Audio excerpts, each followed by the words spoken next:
di gërëm la monsieur le directeur je crois que peut-être c'est la première fois ñu jàkkaarloo mais kontaan xëy na ci liggéeyam là je suis pas agent d'Abass Ndao moi je suis fonctionnaire xëy na Abass Ndao aw ma fi lu bari mais lu tere boo gisee liggéey bu rafet nga approuvé que liggéey bi rafet na xëy na yàggu ma fi mais maa ngi fi bëgg a def 16 ans bien qu'étant fonctionnaire donc kontaan nañu ci liggéey bi ci ni mu commencé bi mos ñu ñaan yàlla mu continuer noonu parce que dañuy wax ni que gaaw a wax baaxul dañ koy bañ mais quand même bu nit commencé nga gërëm ko di ko ni nga commencé baax na aussi dina yokk d'accord concernant les sages-femmes de la salle d'accouchement parce que man je parle pour les sages-femmes xëy na ko début bi baax na mais ñu yokk leen parce que ñun ñi nekk ak ñoom di seen ancienne dañuy sonn parce que à chaque fois que ñu indi li benn sage-femme 70 000 80 000 c'est pas le salaire d'une sage-femme elle reste 1 an même pas 6 mois gis leneen day dem yoon chaque fois yaa ngi formé tu formes une sage-femme kii wax na ko sànq une sage-femme qui fait une erreur en salle d'accouchement erreur bi du ñàkk parce que le plus souvent on nous amène des débutantes des sages-femmes yoo xam ni ngi soog a génne école amuñu benn expérience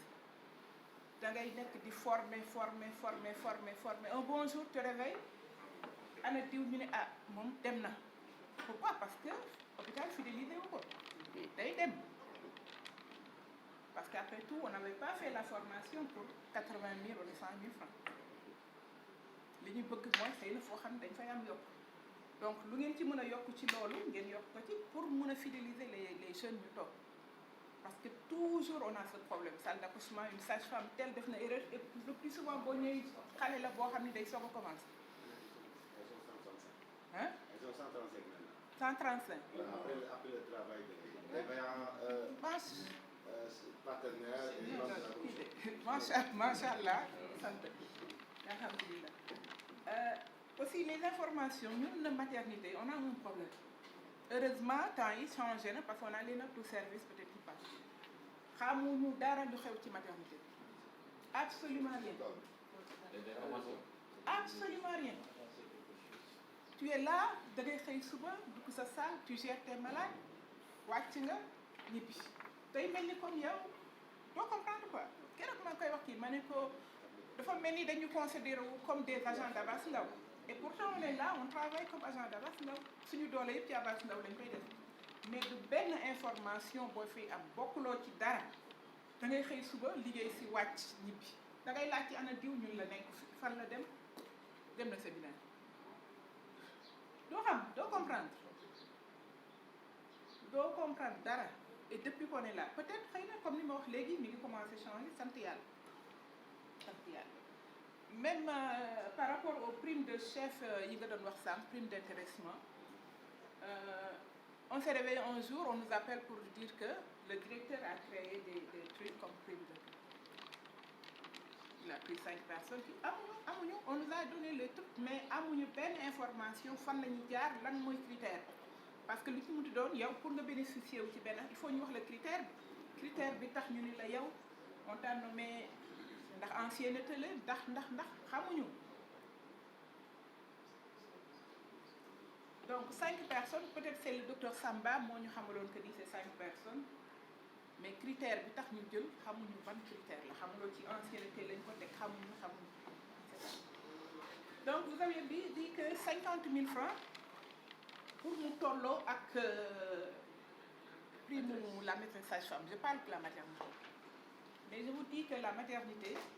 c'est les sages-femmes ñooy def le gros du boulot même le rapport mensuel da ngay def rapport ba mu yegg signer sa rapport teg ko déposer ko au bureau de la maîtresse sage-femme c'est pas la maîtresse sage-femme mooy def rapport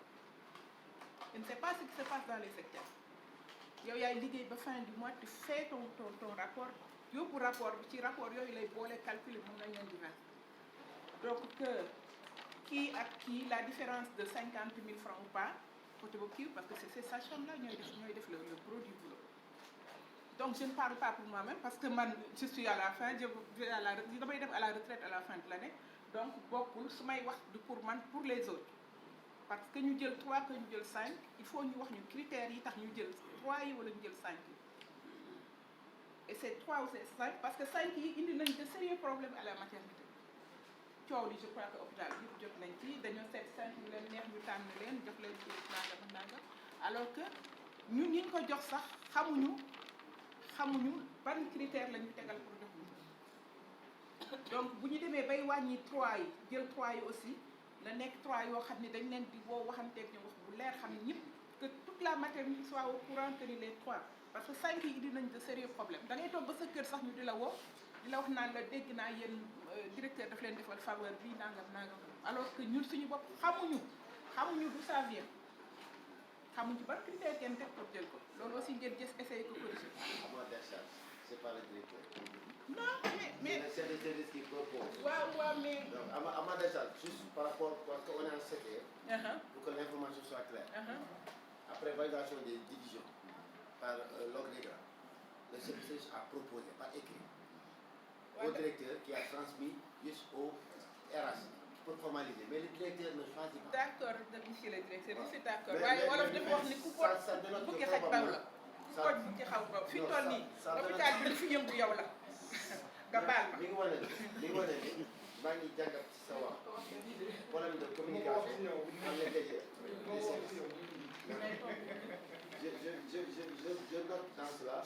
un déficit de communication. Parce que fi ñu toll nii loolu hôpital bi fi ñu toll nii bu kenn kii woon seen fii que ni la kii directeur da ko fi indi kooku moom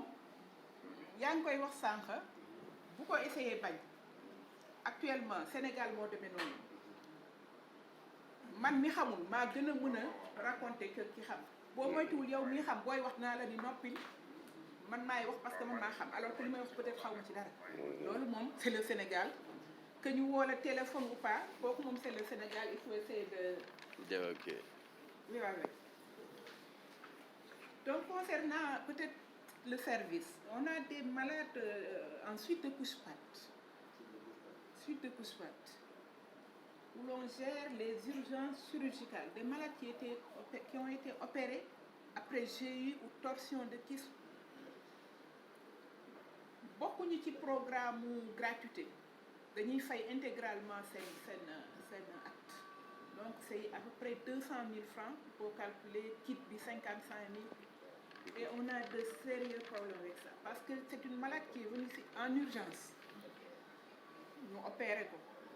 ordonnance yi dafay bari donc bu ñu paree 3 jours 4 nga jox ko facture 200 000 francs boo ko yebalee fii ñu ne moratoire amatul